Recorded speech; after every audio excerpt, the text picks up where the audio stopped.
사과를 던져보시오. 야, 부인, 내 칼 솜씨가 어떻소? 이게 장군의 솜씨요. 부인, 미안하오. 변태 새끼야! 전기 수야담을 찾아주셔서 감사합니다. 구독과 좋아요는 사랑입니다. 이야기 한 판 시작해 보겠습니다. 조선 중기 한양에서 100리 떨어진 어느 시골 마을에 연화라는 여인이 있었습니다. 21살의 연화는 돌아가신 아버지가 남긴 주막을 혼자 꾸려가고 있었는데 주막은 날로 기울어가고 있었지요. 손님은 뜸했고 빚은 눈덩이처럼 불어났으며 악질 wal패들이 연화를 노리고 있었습니다. 하지만 연화는 포기하지 않았습니다. 매일 아침 일찍 일어나 솥에 불을 지피고 장에 가서 식재료를 구해오고 주막 마당을 쓸며 손님을 기다렸지요. 그날은 여름 장마철이었습니다. 아침부터 먹구름이 끼더니 오후가 되자 억수 같은 비가 쏟아지기 시작했습니다. 천둥이 치고 번개가 번쩍이며 하늘이 무너지는 듯 했지요. 연화는 주막 처마 밑에 서서 빗줄기를 바라보았습니다. 이런 날에는 손님이 올 리 없었습니다. 연화는 한숨을 쉬며 안으로 들어가 솥에 남은 국밥을 저었습니다. 오늘도 장사는 안 되겠구나 하는 생각이 들었지요. 그때 주막 문이 삐걱 열렸습니다. 연화는 고개를 들어 문 쪽을 바라보았는데 한 사내가 비에 흠뻑 젖은 채 들어서고 있었습니다. 사내는 거지꼴이었습니다. 누더기 옷을 걸치고 있었고 머리는 산발이었으며 온몸에서 악취가 풍겼지요. 그런데 연화가 숨을 멎게 한 것은 사내의 얼굴이었습니다. 얼굴 한쪽에 끔찍한 흉터가 있었는데 마치 짐승의 발톱에 핥힌 것처럼 보였습니다. 사내는 주막 안을 둘러보더니 구석 자리로 걸어갔습니다. 걸음걸이는 비틀거렸지만 이상하게도 등은 곧았습니다. 사내가 자리에 앉자 연화는 다가갔습니다.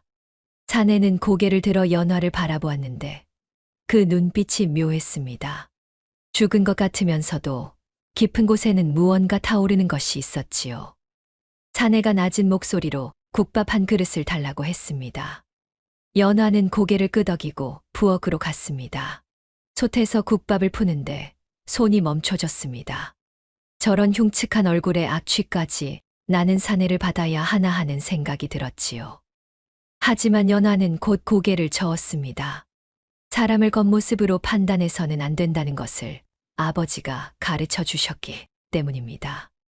연화는 국밥을 가득 푸고 김치와 반찬을 듬뿍 담아 사내 앞에 놓았습니다. 사내는 국밥을 내려다보았습니다. 한참을 그렇게 바라보다가 천천히 숟가락을 들었습니다. 그리고 한술 떠서 입에 넣었지요.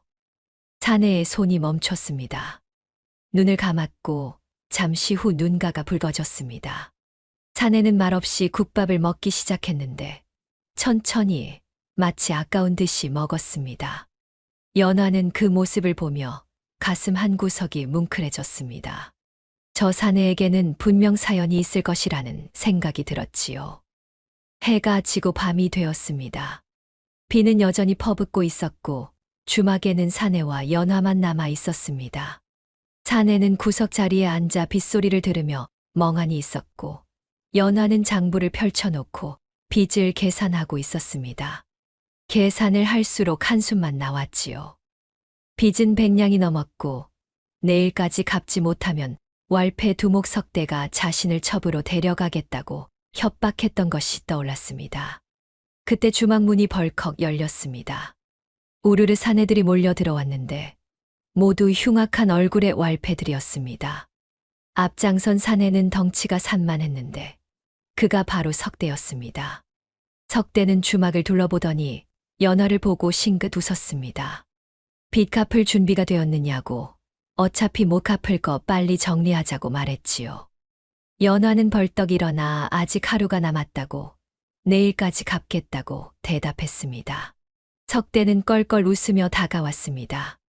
100냥을 어디서 구하느냐며 그냥 순순히 자기 첩이 되라고 말했지요. 석대가 연화의 팔을 잡으려 하자 연화가 뒤로 물러섰습니다. 석대의 부하들이 웃으며 연화를 에워쌌지요. 연화는 숨이 막혔습니다. 도망칠 곳이 없었습니다. 석대가 다시 손을 뻗는 순간 구석에서 목소리가 들렸습니다. 여인의 몸에 함부로 손대지 마라. 모두가 구석을 바라보았습니다. 흉터난 얼굴의 거지 같은 사내가 일어서고 있었지요. 석대는 사내를 보더니 코웃음을 쳤습니다. 뭐냐며 내가 감히 누구한테 입을 놀리느냐고 소리쳤습니다. 사내는 천천히 석대 쪽으로 걸어왔습니다. 걸음걸이가 달라졌습니다. 더 이상 비틀거리지 않았고 마치 호랑이가 걷는 것처럼 위압감이 느껴졌지요. 사내가 석대 앞에 섰습니다. 석대보다 키는 작았지만 이상하게도 더 커 보였습니다. 다시 한 번 말한다. 여인에게서 물러서라. 석대는 화가 났습니다. 부하들에게 저 새끼를 끌어내라고 소리쳤지요. 부하 둘이 사내에게 달려들었습니다. 하지만 다음 순간 부하들이 바닥에 나뒹굴고 있었습니다.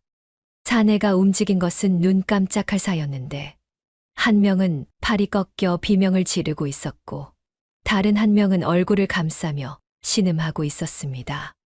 주막이 조용해졌습니다. 석대의 얼굴이 굳었습니다. 다른 부하들도 주춤했지요. 사내는 석대를 노려보았는데 그 눈빛이 달라져 있었습니다. 더 이상 죽은 눈이 아니었습니다. 살아있었고 날카로웠으며 무서웠습니다. 사내가 낮은 목소리로 말했습니다.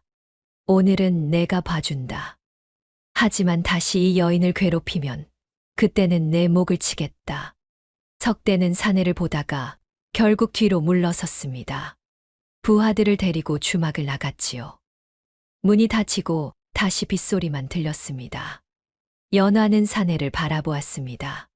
사내는 다시 구석 자리로 돌아가 앉았고 고개를 떨구었습니다. 마치 아무 일도 없었던 것처럼 말이지요. 연화는 천천히 사내에게 다가갔습니다. 그리고 무릎을 꿇고 절을 올렸습니다. 목숨을 구해주셔서 고맙다고 말했지요. 사내는 고개를 들어 연화를 바라보았습니다. 그리고 작게 웃었는데 그 미소가 쓸쓸했습니다. 아니요, 나는 그저 밥값을 한 것뿐이요. 연화는 사내의 눈을 보았습니다. 그 눈 속에는 깊은 슬픔이 있었고 동시에 무언가 간절한 것도 있었습니다. 연화는 깨달았습니다. 이 사내는 자신처럼 무언가를 잃은 사람이라는 것을, 그리고 다시 찾고 싶어 하는 사람이라는 것을 말이지요. 연화는 일어서서 오늘 밤은 여기서 주무시라고, 비도 오고 밖은 위험하다고 말했습니다. 사내는 연화를 보다가 고개를 끄덕였습니다. 연화는 사내에게 방을 내주고 자신은 부엌 옆 작은 방에서 잤습니다. 하지만 잠이 오지 않았지요. 오늘 일어난 일들이 머릿속을 맴돌았고 특히 사내의 눈빛이 잊히지 않았습니다. 저 사내는 누구일까? 왜 저런 흉터를 갖게 되었을까? 그리고 왜 저렇게 슬픈 눈을 하고 있을까 하는 생각이 들었습니다. 밖에서는 여전히 비가 내리고 있었습니다. 천둥이 치고 번개가 번쩍였지요. 연화는 창문 너머로 빗줄기를 바라보며 생각했습니다. 오늘 비를 피해 들어온 저 사내가 어쩌면 자신의 운명을 바꿀 사람일지도 모른다고 말입니다. 하지만 그때는 알지 못했습니다. 그 예감이 얼마나 정확한 것인지를 말이지요. 다음 날 아침 비는 그쳤습니다. 연화는 일찍 일어나 주막 마당을 쓸고 있었는데 사내가 방에서 나왔습니다. 사내는 어젯밤과 달리 조금 깨끗해 보였습니다. 우물가에서 얼굴을 씻은 듯 했지요. 하지만 흉터는 여전히 끔찍했고 옷은 누더기였습니다. 사내가 연화에게 다가와 고개를 숙였습니다. 하룻밤 신세를 졌소. 이제 떠나야겠소. 연화는 빗자루를 멈추고 사내를 바라보았습니다. 아침이라도 드시고 가십시오. 사내는 고개를 저으려다가 연화의 눈을 보고는 말을 바꿨습니다. 그럼 폐를 끼치겠소. 연화는 사내를 안으로 안내하고 부엌으로 갔습니다. 아침 국밥을 푸고 반찬을 챙겨 사내 앞에 놓았지요. 사내는 어젯밤처럼 천천히 밥을 먹었습니다. 연화는 마주 앉아 사내를 바라보았는데 햇빛 아래서 보니 사내의 얼굴이 조금 더 잘 보였습니다. 흉터만 아니라면 제법 준수한 얼굴이었지요. 특히 눈매가 날카로우면서도 깊이가 있었습니다. 사내가 밥을 다 먹고 일어서려 할 때 연화가 입을 열었습니다. 저 성함이 어떻게 되시는지 여쭤봐도 될까요? 사내는 잠시 망설이다가 대답했습니다. 강무석이요. 연화는 고개를 끄덕였습니다. 강무석이라는 이름 어딘가 익숙한 느낌이 들었지만 정확히 떠오르지 않았습니다. 무석이 문 쪽으로 걸어가려 하자 연화가 다시 말했습니다. 저녁에 다시 오십시오. 제대로 된 식사를 대접하고 싶습니다. 무석은 연화를 돌아보았습니다. 연화는 진심 어린 눈으로 무석을 바라보고 있었지요. 무석은 한참을 연화를 보다가 작게 고개를 끄덕였습니다. 그리고 주막을 나갔습니다. 연화는 무석의 뒷모습을 바라보며 생각했습니다. 저 사람은 분명 평범한 사람이 아니라고 말입니다. 해가 지고 저녁이 되었습니다. 연화는 정성껏 음식을 준비했습니다. 소고기를 넣은 국밥과 가꾸운전, 싱싱한 나물과 김치를 상에 가득 차렸지요. 손님도 몇 명 있었지만 연화는 구석 자리를 비워두었습니다.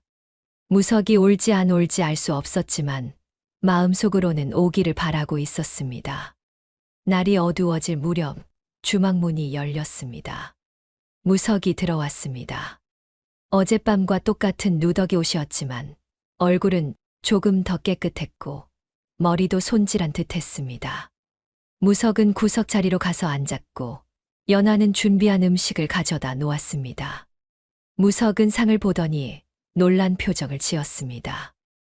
이건 너무 과하지 않소? 연화는 고개를 저었습니다. 어젯밤 은혜를 갚는 것뿐입니다. 무석은 더 이상 말하지 않고 식사를 시작했습니다. 연화도 마주 앉아 함께 먹었지요. 둘은 말없이 식사를 했는데 이상하게도 어색하지 않았습니다. 오히려 편안했습니다. 다른 손님들이 하나둘 떠나고 주막에는 무석과 연화만 남았습니다. 연화가 술병과 잔을 가져왔습니다. 탁주였는데 연화가 직접 빚은 것이었습니다. 연화가 무석의 잔에 술을 따랐고 무석도 연화의 잔에 따랐지요. 두 사람은 잔을 들어 마셨습니다. 달빛이 주막 안으로 들어와 두 사람을 비추고 있었습니다. 한참을 그렇게 술을 마시다가 무석이 입을 열었습니다. 무석은 자신의 얼굴을 만지며 쓸쓸하게 웃었습니다. 내 몰골이 이러한데 무섭지 않소? 연화는 고개를 저었습니다. 처음엔 놀랐습니다. 하지만 지금은 아닙니다. 무석이 물었습니다. 왜 그러하오? 연화는 무석의 눈을 바라보며 대답했습니다. 어젯밤 당신의 눈을 봤습니다. 저를 지켜주실 때 당신의 눈은 따뜻했습니다. 무석은 연화를 한참 바라보다가 술잔을 들어 마셨습니다. 그리고 천천히 말을 시작했습니다. 이 흉터는 전쟁터에서 생긴 것이요. 오랑캐의 칼날이 내 얼굴을 핥히고 지나갔소. 나는 북방을 지키는 장수였소. 북방 3군 통제사라는 벼슬을 받아 오랑캐와 싸우며 백성을 지켰소. 연화는 숨을 죽이고 들었습니다. 북방 3군 통제사, 그것은 조선에서 손꼽히는 높은 무관직이었습니다. 무석이 말을 이었습니다. 하지만 3년 전 조정의 간신들이 나를 모함했소. 나는 역적으로 몰려 쫓겨났고 목숨만 겨우 건졌소. 가족도 벼슬도 명예도 모두 잃었소. 무석은 술잔을 들어 단숨에 마셨습니다. 이제 나는 아무것도 아니오. 그저 흉한 얼굴의 거지일 뿐이오. 사람들은 나를 보면 피하고 아이들은 울며 도망가고 개조차 지저대오.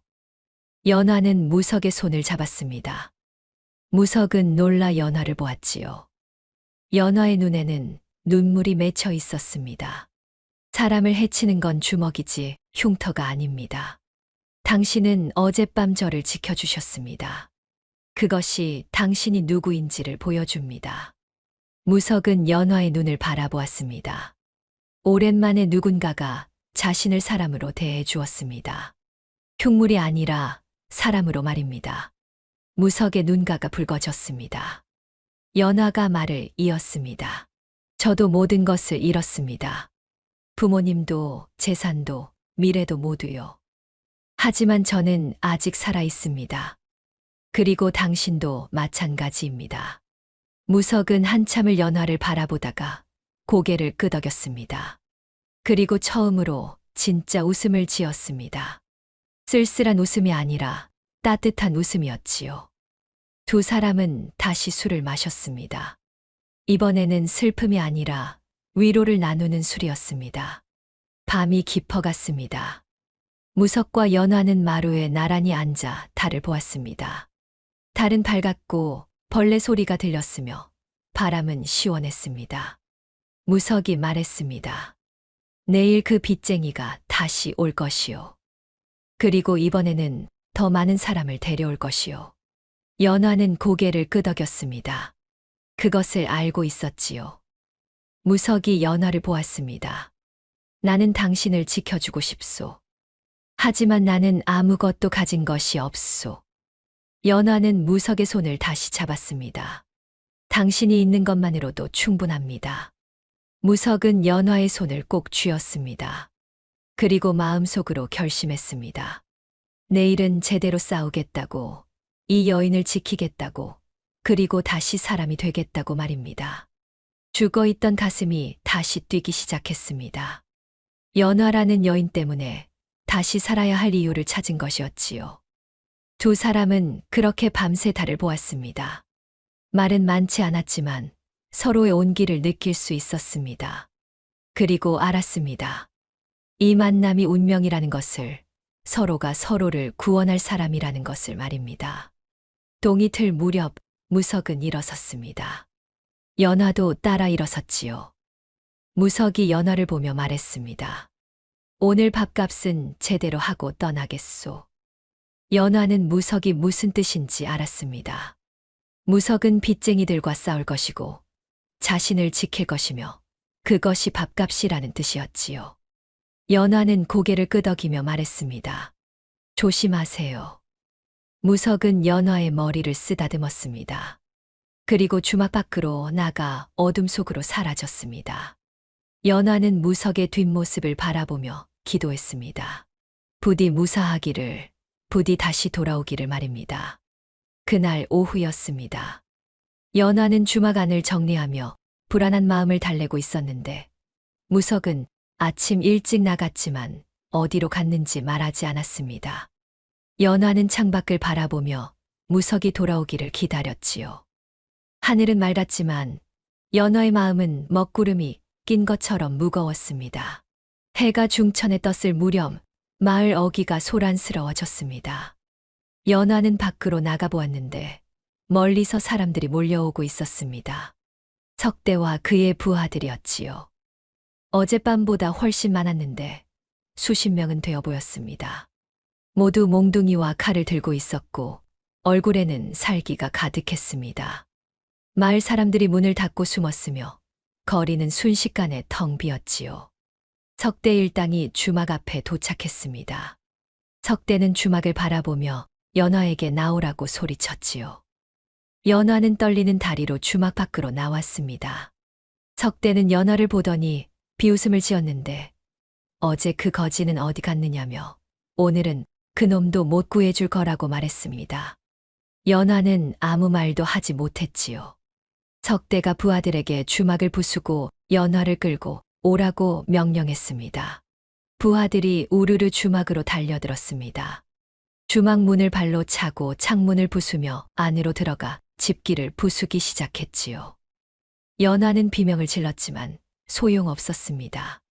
한 부하가 연화의 머리채를 잡았고 연화는 비틀거리며 끌려갔습니다.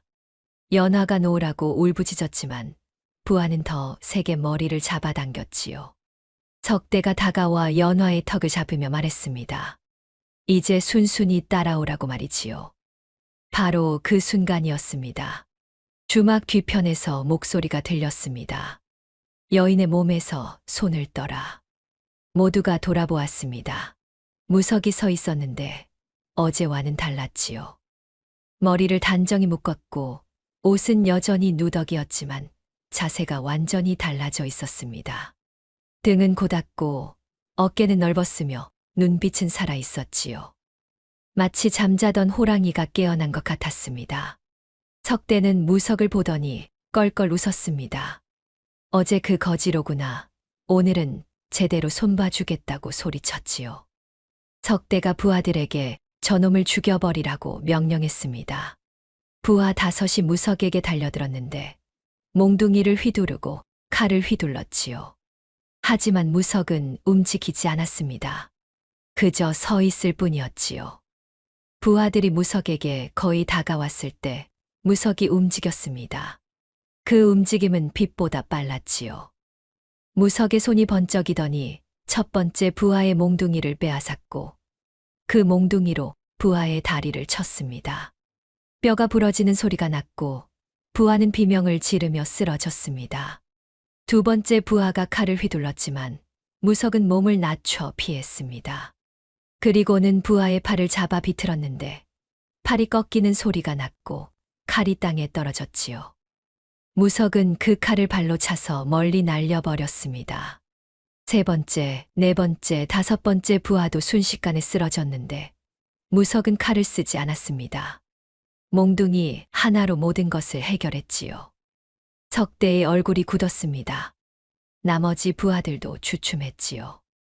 무석은 몽둥이를 들고 천천히 석대 쪽으로 걸어왔는데 걸음 하나하나가 위압감을 풍겼습니다. 눈빛은 맹수의 그것이었지요. 석대가 부하들에게 다 같이 덤비라고 소리쳤습니다. 부하 수십 명이 일제히 무석에게 달려들었습니다. 하지만 무석은 흔들리지 않았지요. 무석은 마치 춤을 추듯 움직였는데 몽둥이가 휘둘러질 때마다 부하들이 쓰러졌고 주먹이 날아갈 때마다 비명이 터졌습니다. 무석은 한 손으로는 공격을 막고 다른 손으로는 반격했지요. 한 부하가 무석의 등 뒤에서 칼을 휘둘렀지만 무석은 뒤도 돌아보지 않고 발차기로 그를 쓰러뜨렸습니다. 다른 부하가 술병을 집어 던졌지만 무석은 몸을 틀어 피했고 그 술병은 다른 부하의 머리에 맞았지요. 무석은 주막에 빗자루를 집어들어 창처럼 휘둘렀는데 부하들이 연달아 쓰러졌습니다. 연화는 그 광경을 넋을 잃고 바라보았습니다. 이것은 싸움이 아니었지요. 일방적인 학살이었는데 아니 학살도 아니었습니다. 무석은 누구도 죽이지 않았기 때문입니다. 팔을 부러뜨리고 다리를 꺾고 정신을 잃게 할 뿐이었지요. 하지만 그 모습은 압도적이었습니다. 32살 전성기 무관의 피지컬이 폭발하고 있었던 것입니다. 10여 명이 쓰러졌고 20여 명이 쓰러졌습니다. 남은 부하들은 겁에 질려 뒤로 물러섰지요. 석대는 믿을 수 없다는 표정으로 무석을 바라보았습니다. 무석은 석대 앞에 섰는데 몽둥이를 석대의 목에 겨누었습니다. 이제 끝이다. 석대는 떨리는 목소리로 물었습니다. 네, 내 놈이 대체 누구냐? 무석은 대답하지 않았습니다. 그저 석대의 팔을 잡았지요. 그리고 비틀었는데 석대의 팔이 꺾이는 소리가 났고 석대는 비명을 지르며 무릎을 꿇었습니다. 무석은 석대의 머리를 땅에 박으며 말했습니다. 다시는 이 여인에게 손대지 마라. 다음에 또 오면 그때는 내 목을 친다. 석대는 고개를 끄덕였습니다. 무석이 석대를 놓아주자 석대는 비틀거리며 일어나 도망쳤지요. 나머지 부하들도 쓰러진 동료들을 끌고 달아났습니다. 주막 앞은 순식간에 조용해졌는데 땅에는 부러진 몽둥이와 흩어진 칼들만 남아 있었지요. 무석은 몽둥이를 내려놓고 연화에게 다가갔습니다. 연화는 여전히 놀란 표정으로 무석을 바라보고 있었지요. 무석이 연화의 어깨를 잡으며 물었습니다. 괜찮소? 연화는 고개를 끄덕였습니다. 그리고는 무석을 껴안았지요. 무석은 잠시 놀랐지만 곧 연화를 안아주었습니다. 연화는 무석의 품에서 울었는데 두려움도 안도감도 고마움도 모두 섞인 눈물이었지요. 무석은 연화의 등을 토닥이며 말했습니다. 이제 괜찮소. 내가 지켜주겠소. 연화는 무석을 올려다보았습니다. 무석의 눈은 더 이상 죽어 있지 않았지요. 살아있었고 따뜻했으며 확신에 차 있었습니다. 연화는 깨달았습니다. 무석이 평범한 거지가 아니라는 것을, 한때 위대한 사람이었다는 것을, 그리고 다시 위대해질 사람이라는 것을 말이지요. 마을 사람들이 하나둘 밖으로 나왔습니다. 무석의 싸움을 본 사람들은 경외의 눈으로 무석을 바라보았지요. 하지만 무석은 사람들을 신경 쓰지 않았습니다. 그저 연화만 바라보고 있었지요. 연화도 무석을 바라보았습니다. 두 사람은 그렇게 서로를 바라보며 서 있었습니다. 하지만 둘 다 알고 있었습니다. 이것으로 끝이 아니라는 것을 말이지요. 석대는 분명 관아에 신고할 것이고 포졸들이 올 것이며 무석은 잡혀갈 것이었습니다. 하지만 그것도 괜찮았습니다. 무석은 이미 각오했기 때문이었고 연화는 무석을 믿었기 때문이지요. 무석이 연화의 손을 잡으며 말했습니다. 곧 관아에서 사람들이 올 것이오. 하지만 걱정하지 마시오. 내가 모든 것을 해결하겠소. 연화는 고개를 끄덕였습니다. 그리고는 무석의 손을 꼭 쥐었지요. 무석은 연화를 안심시키듯 미소를 지었는데 그 미소는 자신감으로 가득했습니다. 연화는 생각했습니다. 이 사람이라면 정말 모든 것을 해결할 수 있을 것 같다고 말이지요. 다음 날 아침이었습니다. 무석과 연화는 주막을 정리하며 하루를 시작했지요. 어젯밤 전투의 흔적들이 여기저기 남아 있었는데 부러진 몽둥이와 흩어진 술병들이 마당에 널려 있었습니다. 연화는 그것들을 치우며 걱정스러운 얼굴로 무석을 바라보았지요. 무석은 연화를 안심시키듯 미소를 지었지만 두 사람 모두 알고 있었습니다. 곧 관아에서 사람들이 올 것이라는 것을 말이지요. 정오가 되었을 무렵 예상했던 일이 벌어졌습니다. 마을 어귀에서 징소리가 울렸고 포졸들이 몰려오고 있었지요. 수십 명은 되어 보였는데 앞장선 사람은 관복을 입은 관리였습니다. 그 뒤로는 사또가 타고 있는 가마가 따라오고 있었지요. 마을 사람들이 또다시 문을 닫고 숨었고 거리는 순식간에 비었습니다. 포졸들이 주막을 포위했습니다. 관리가 앞으로 나와 소리쳤는데 어제 석대와 그의 부하들을 다치게 한 자가 누구냐고 물었습니다. 무석은 주막 밖으로 나왔습니다. 연화도 따라 나오려 했지만 무석이 손을 들어 막았지요. 무석은 천천히 포졸들 앞으로 걸어갔습니다. 관리가 무석을 보더니 코웃음을 쳤습니다. 거지 주제에 감히 양반의 부하들을 다치게 했느냐며 큰 죄를 지었다고 말했지요. 무석은 아무 대꾸도 하지 않았습니다. 관리가 포졸들에게 명령했는데 저 자를 잡아들이라는 것이었습니다. 포졸들이 무석에게 다가와 밧줄로 묶으려 했지요. 바로 그때 가마의 발이 내려왔습니다. 사또가 내리고 있었는데 50대쯤 되어 보이는 관리였습니다. 사또는 무석을 보더니 눈을 가늘게 떴지요. 무석의 얼굴을 자세히 보고 있었습니다. 사또가 한 걸음 더 다가왔는데 무석의 흉터를 보며 중얼거렸습니다. 저 흉터 어디선가 본 것 같다고 말이지요. 무석은 천천히 품속으로 손을 넣었습니다. 그리고 무언가를 꺼냈지요. 그것은 검이었는데 작은 단검이었습니다. 하지만 그 검의 손잡이에는 용이 새겨져 있었고 칼집에는 임금의 인장이 찍혀 있었습니다. 무석이 그 검을 높이 들어 올렸지요. 사또는 그 검을 보는 순간 얼굴이 새하얗게 질렸습니다. 그리고는 비명을 지르며 바닥에 엎드렸지요. 당신은 북방 3군 통제사 강무석 장군. 주위의 관리들과 포졸들도 모두 황급히 무릎을 꿇었습니다. 연화는 놀라 무석을 바라보았지요. 북방 3군 통제사 연화도 그 이름을 들어본 적이 있었습니다. 조선에서 가장 용맹한 장수이자 오랑캐를 무찌르며 북방을 지킨 전설 같은 인물이었지요. 하지만 3년 전 갑자기 사라졌고 역적으로 몰렸다는 소문이 있었습니다. 무석은 검을 내리며 사또를 내려다보았습니다. 그 눈빛은 차갑고 날카로웠지요. 무석이 입을 열었는데 그 목소리는 낮았지만 위엄이 넘쳤습니다. 이 여인의 빚을 탕감하라. 사또는 땅에 이마를 박으며 떨었습니다. 예, 즉시 그리하겠습니다. 무석 말을 이었습니다. 그리고 이 여인을 보호하라. 누구든 이 여인을 괴롭히는 자가 있다면 내가 직접 처리할 것이다. 사또는 고개를 끄덕이며 알겠다고 대답했지요. 무석은 검을 다시 품속에 넣었습니다. 그리고는 사또에게 물러가라고 말했지요. 사또는 황급히 일어나 포졸들과 함께 관하로 돌아갔습니다. 마을 사람들은 숨죽이며 그 광경을 지켜보고 있었는데 모두가 믿을 수 없다는 표정이었습니다. 무석은 돌아서서 연화를 보았습니다. 연화는 눈물을 흘리며 무석을 바라보고 있었지요. 무석은 연화에게 다가가 그녀의 손을 잡았습니다.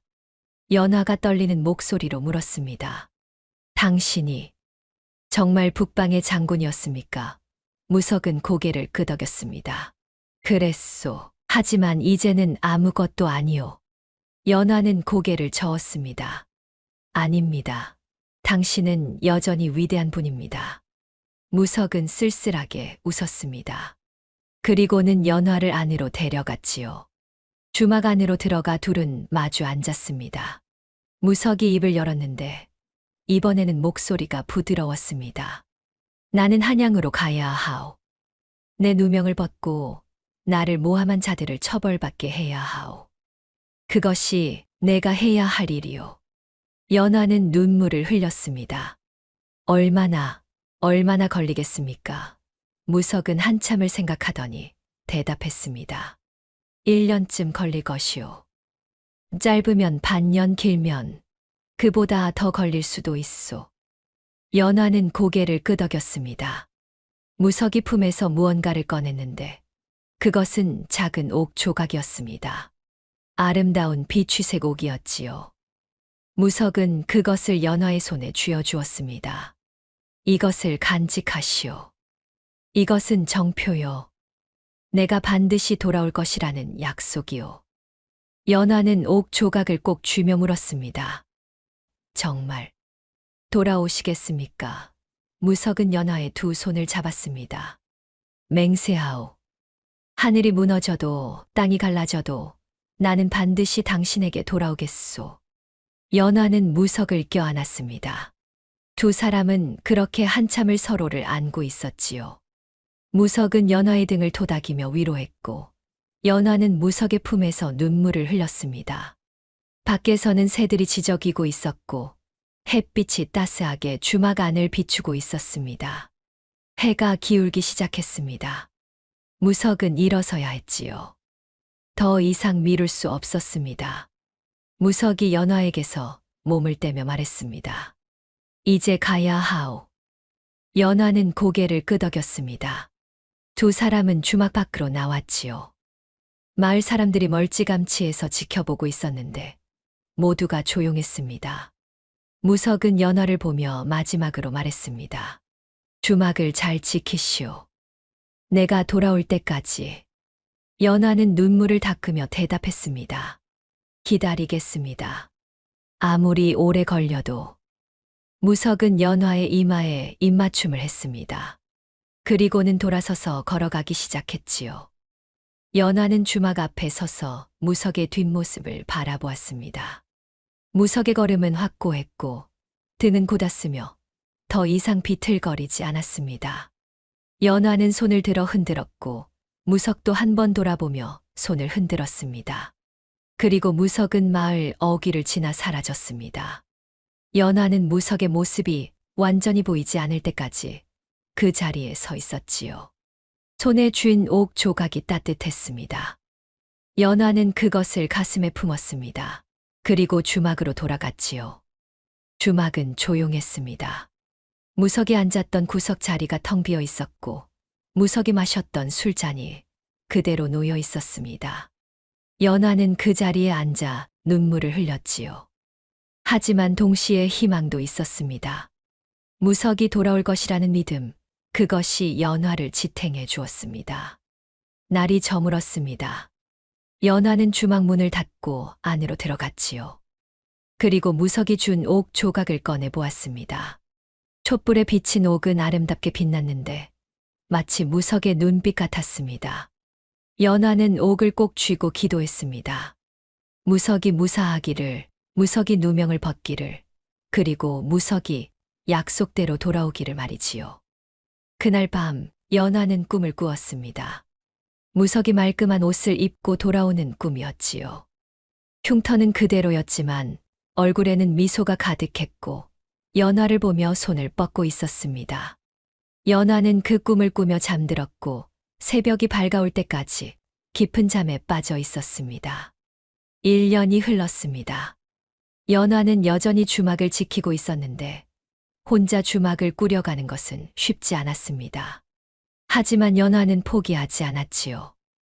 매일 아침 일찍 일어나 솥에 불을 지피고 장에 가서 식재료를 구해오고 손님들을 맞이했습니다. 손님이 없는 날도 많았지만 연화는 꾸준히 주막을 열었지요. 연화가 힘들 때마다 꺼내보는 것이 있었습니다. 무석이 준 옥 조각이었지요. 옥은 여전히 아름답게 빛났고 연화는 그것을 볼 때마다 무석을 떠올렸습니다. 무석의 눈빛, 무석의 목소리, 무석의 약속을 말이지요. 연화는 믿었습니다. 무석이 반드시 돌아올 것이라고 말입니다. 마을 사람들은 연화를 돕기 시작했습니다. 무석이 북방 3군 통제사였다는 소문이 퍼졌고 사람들은 연화를 존중하게 되었지요. 석대는 다시는 나타나지 않았고 다른 왈패들도 연화를 건드리지 못했습니다. 사또가 특별히 연화를 보호하라고 명령했기 때문입니다. 어느 가을날이었습니다. 연화는 주막 마당을 쓸고 있었는데 날씨가 선선했고 하늘은 높고 푸르렀습니다. 낙엽이 떨어지고 있었고 연화는 그것을 쓸며 생각했습니다. 무석이 떠난 지 1년이 넘었다고 무석은 어디서 무엇을 하고 있을까 하고 말이지요. 그때 마을 어귀에서 말발굽 소리가 들렸습니다. 연화는 고개를 들어보았는데 한 사내가 말을 타고 오고 있었습니다. 사내는 말끔한 비단 옷을 입고 있었고 얼굴은 햇빛에 가려져 잘 보이지 않았지요. 하지만 연화의 가슴이 두근거리기 시작했습니다. 이상한 예감이 들었지요. 사내가 주막 앞에서 말을 멈췄습니다. 그리고 말에서 내렸는데 연화는 그 순간 숨이 멎었습니다. 사내의 얼굴에는 흉터가 있었지요. 하지만 그 흉터는 더 이상 끔찍해 보이지 않았습니다. 오히려 남자다워 보였고 당당해 보였습니다. 사내가 연화를 보며 미소를 지었는데 그 미소는 따뜻했습니다. 오래 기다렸소. 연화는 빗자루를 떨어뜨렸습니다. 그리고 달려갔지요. 무석에게 달려가 그를 껴안았습니다. 무석도 연화를 안아주었는데 두 사람은 그렇게 한참을 서로를 안고 있었습니다. 연화는 무석의 품에서 울었고 무석은 연화의 등을 토닥였지요. 연화가 떨리는 목소리로 말했습니다. 돌아오셨군요. 정말로. 무석은 연화의 얼굴을 들어 올리며 눈물을 닦아주었습니다. 약속했지 않았소. 반드시 돌아온다고. 연화는 무석의 얼굴을 자세히 보았습니다. 1년 전보다 훨씬 나아 보였지요. 눈빛은 살아있었고 얼굴에는 자신감이 넘쳤으며 더 이상 죽은 사람의 표정이 아니었습니다. 연화가 물었습니다. 누명을 벗으셨습니까? 무석은 고개를 끄덕였습니다. 그렇소. 나를 모함한 자들을 찾아냈고 임금 앞에서 그들의 죄를 밝혔소. 이제 나는 다시 깨끗한 몸이요. 연화는 기쁨의 눈물을 흘렸습니다. 무석은 연화를 주막 안으로 데려갔지요. 두 사람은 구석 자리에 마주 앉았는데 1년 전 무석이 처음 앉았던 그 자리였습니다. 무석은 연화의 손을 잡고 한참을 바라보았습니다.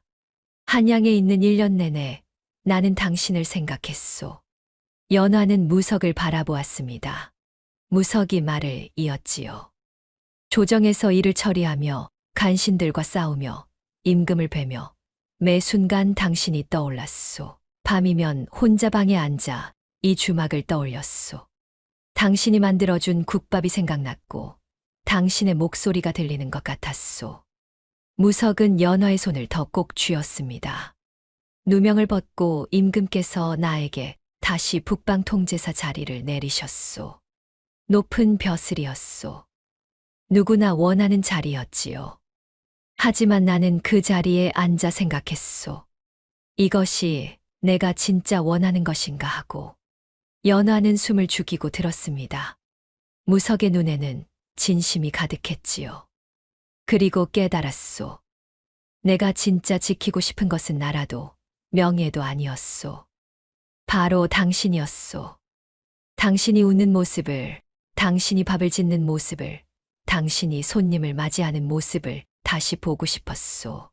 당신 곁에 있고 싶었소. 무석은 자리에서 일어나 연화 앞에 무릎을 꿇었습니다.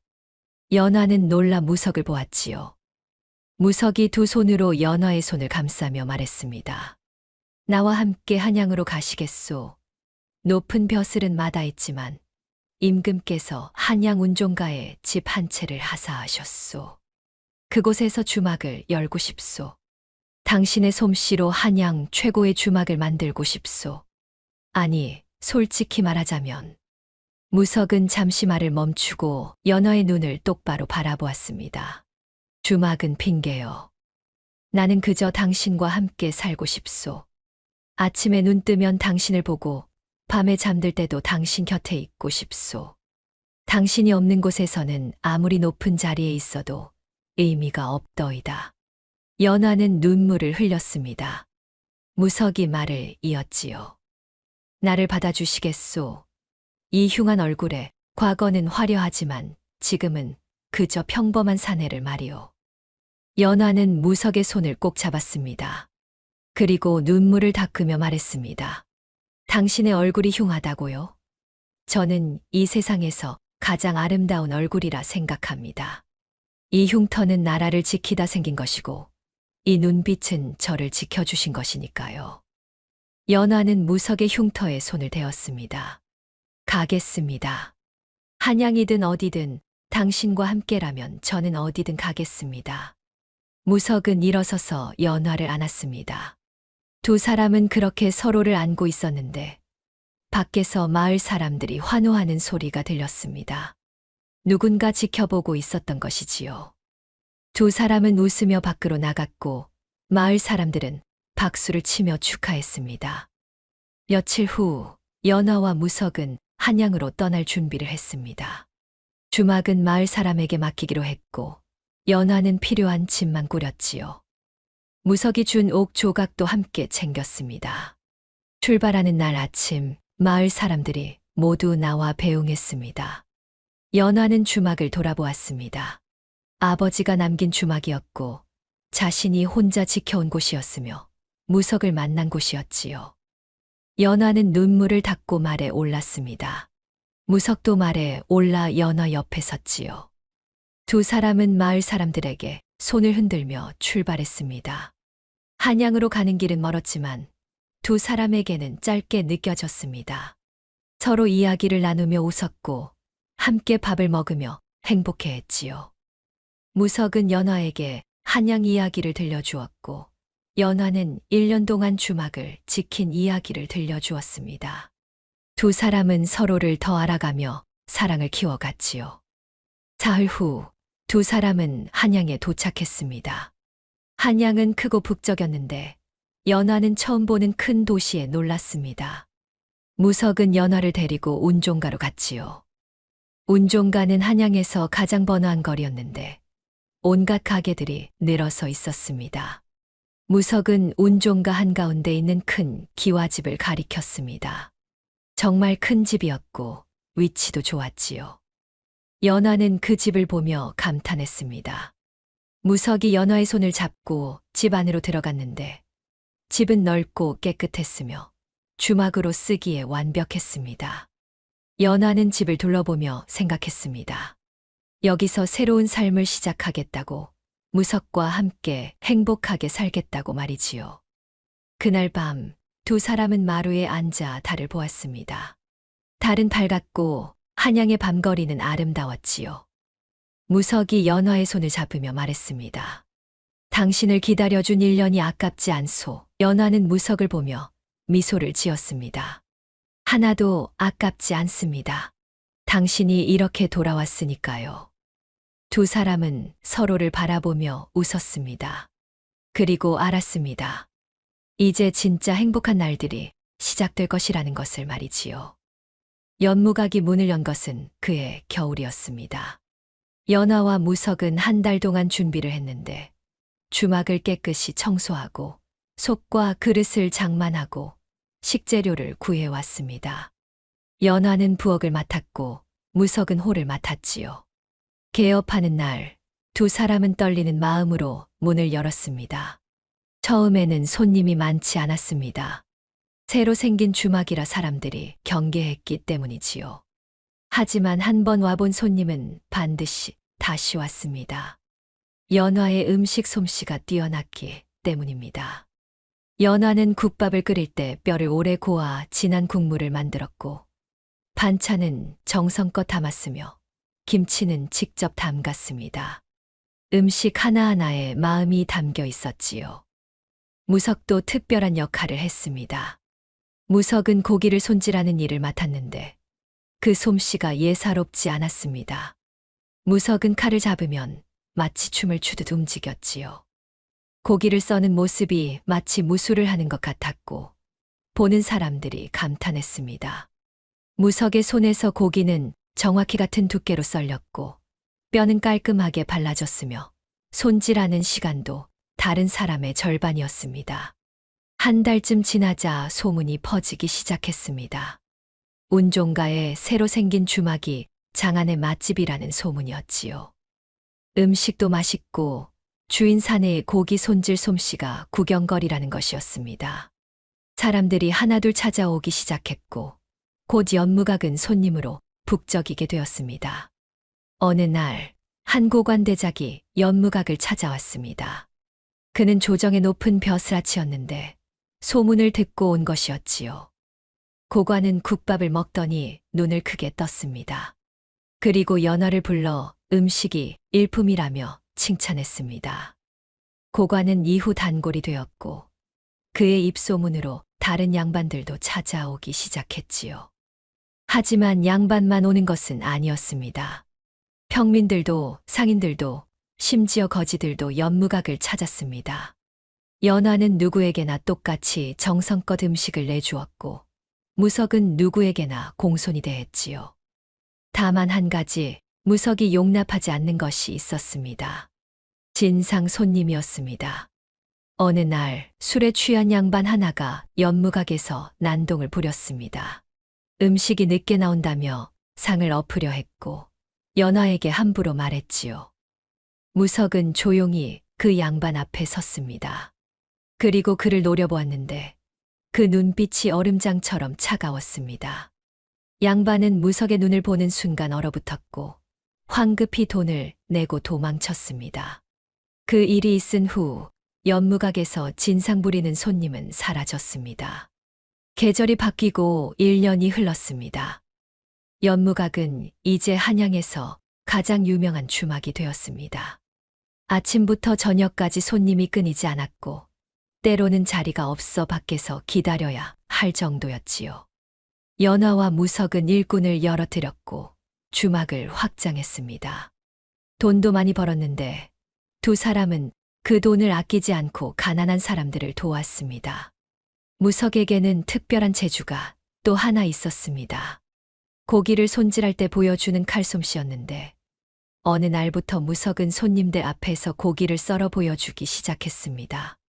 큰 고깃덩이를 가져와 공중에 던지고 칼을 휘둘러 정확히 같은 크기로 썰어내는 것이었지요.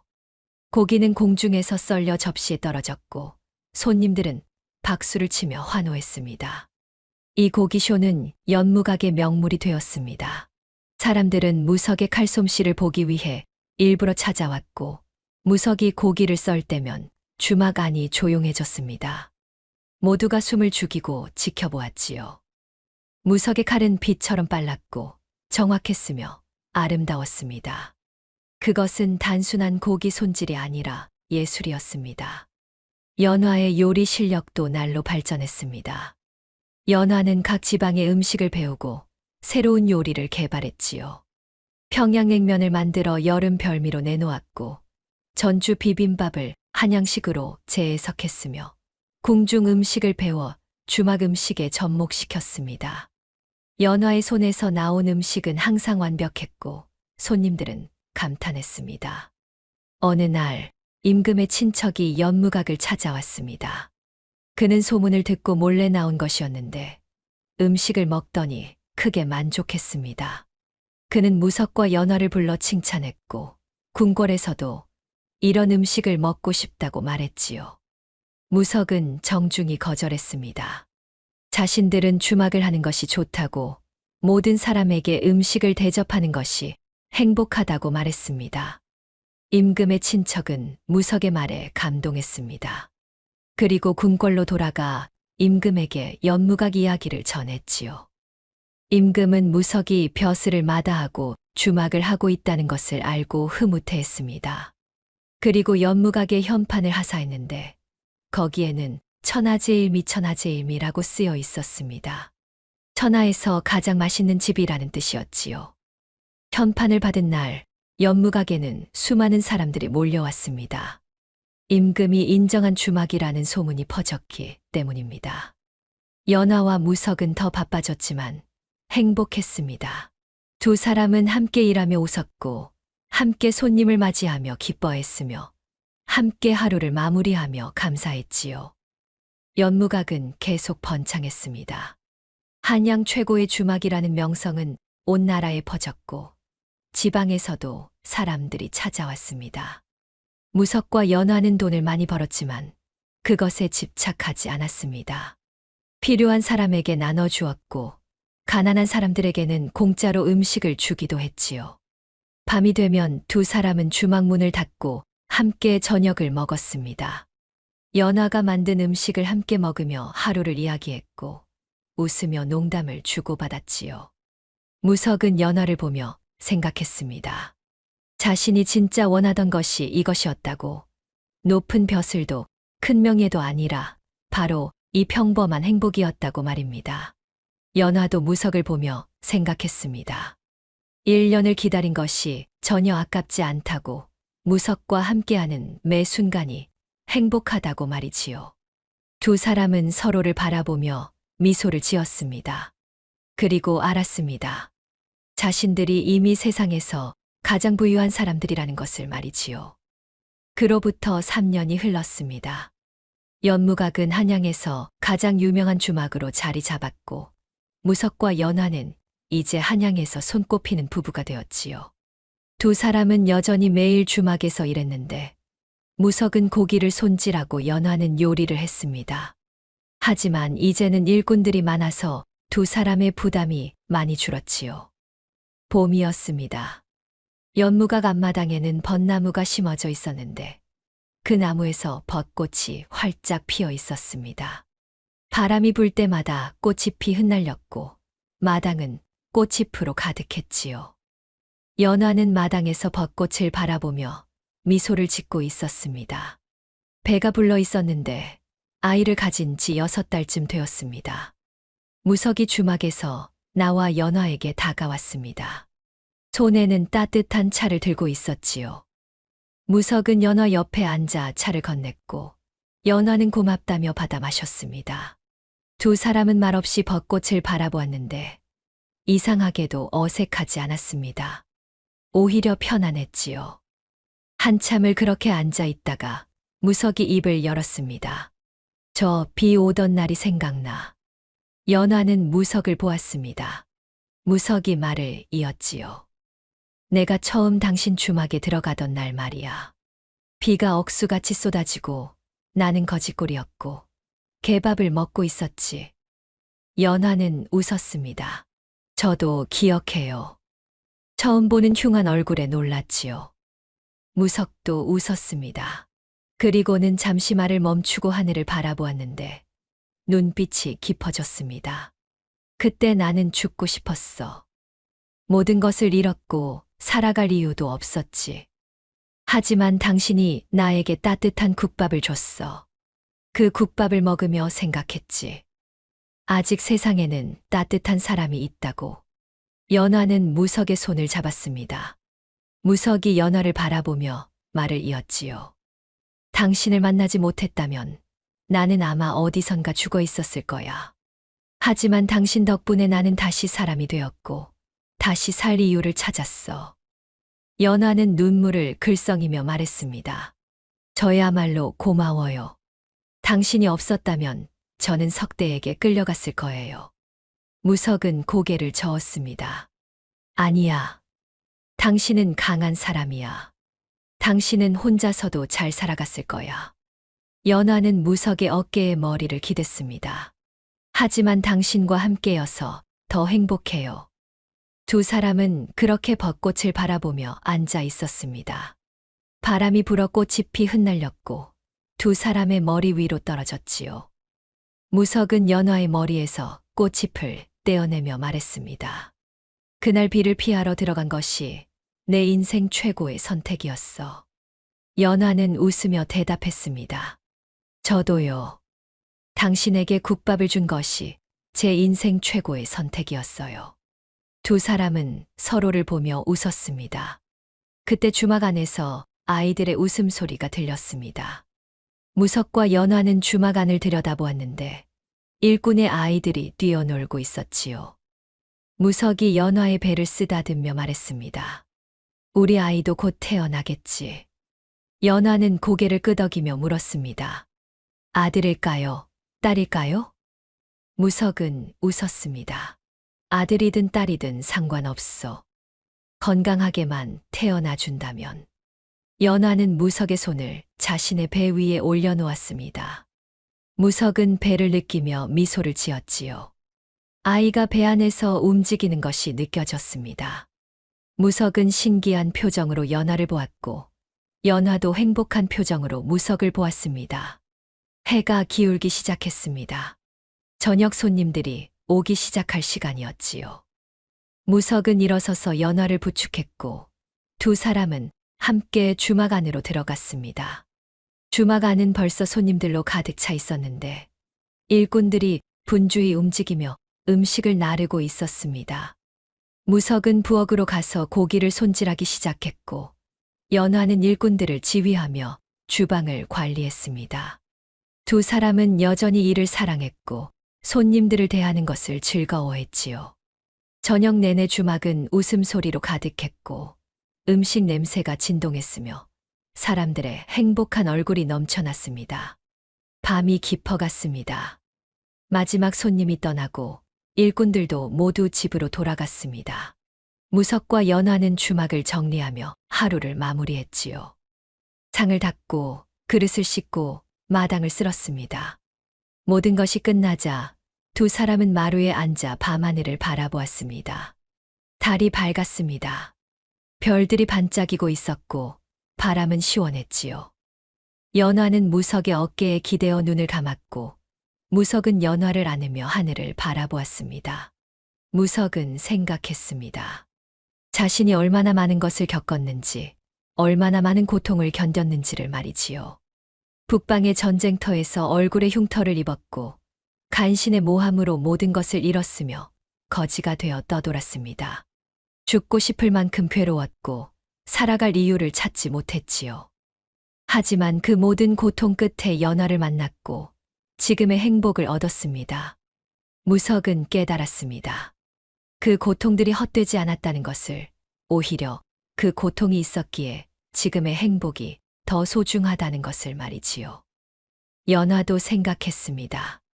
부모님을 잃고 빚더미에 앉았으며 왈패에게 위협받았던 그 시절을 말이지요. 혼자서 주막을 지키며 매일 눈물을 흘렸고 내일이 두려웠으며 미래가 보이지 않았습니다. 하지만 그 어둠 속에서 무석이라는 빛을 만났고 지금은 이렇게 행복합니다. 연화도 깨달았습니다. 쓴 것을 다 겪었기에 지금의 단 것이 더 달다는 것을 말이지요. 무석이 조용히 말했습니다. 옛말에 고진감래라는 말이 있지. 연화는 고개를 들어 무석을 보았습니다. 무석이 말을 이었지요. 쓴 것이 다하면 단 것이 온다는 뜻이야. 우리가 겪은 고통이 쓴 것이었다면 지금 이 순간이 단 것이 아닐까. 연화는 고개를 끄덕였습니다. 맞아요. 그 쓰디 쓴 시절이 있었기에 지금 이 달콤한 행복이 더 소중해요.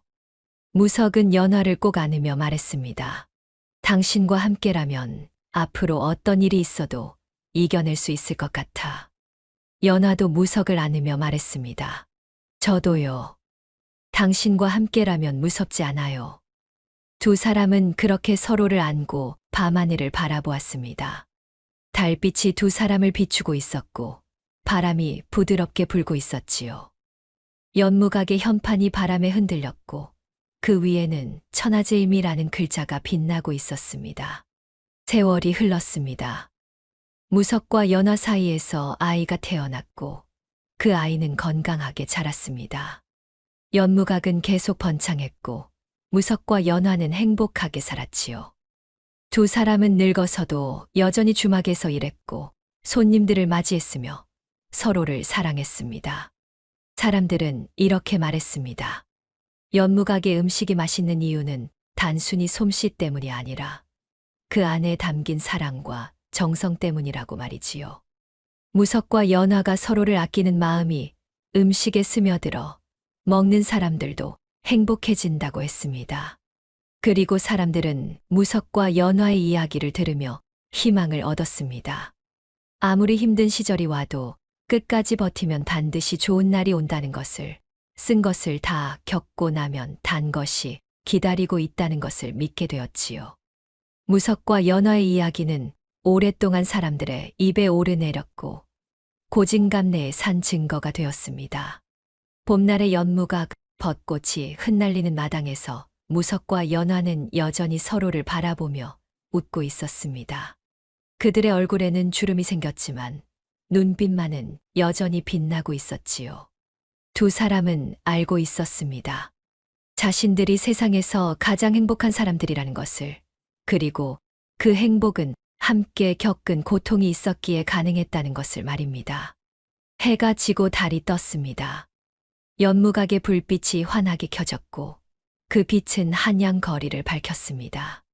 무석과 연화는 손을 잡고 주막 안으로 들어갔지요. 내일도 모레도 앞으로도 두 사람은 함께 이 주막을 지킬 것이었습니다. 서로를 사랑하며 손님들을 맞이하며 행복하게 살아갈 것이었습니다. 쓰디쓴 시련 끝에 찾아온 달콤한 행복, 그것이 바로 무석과 연화가 누리는 고진감래였습니다.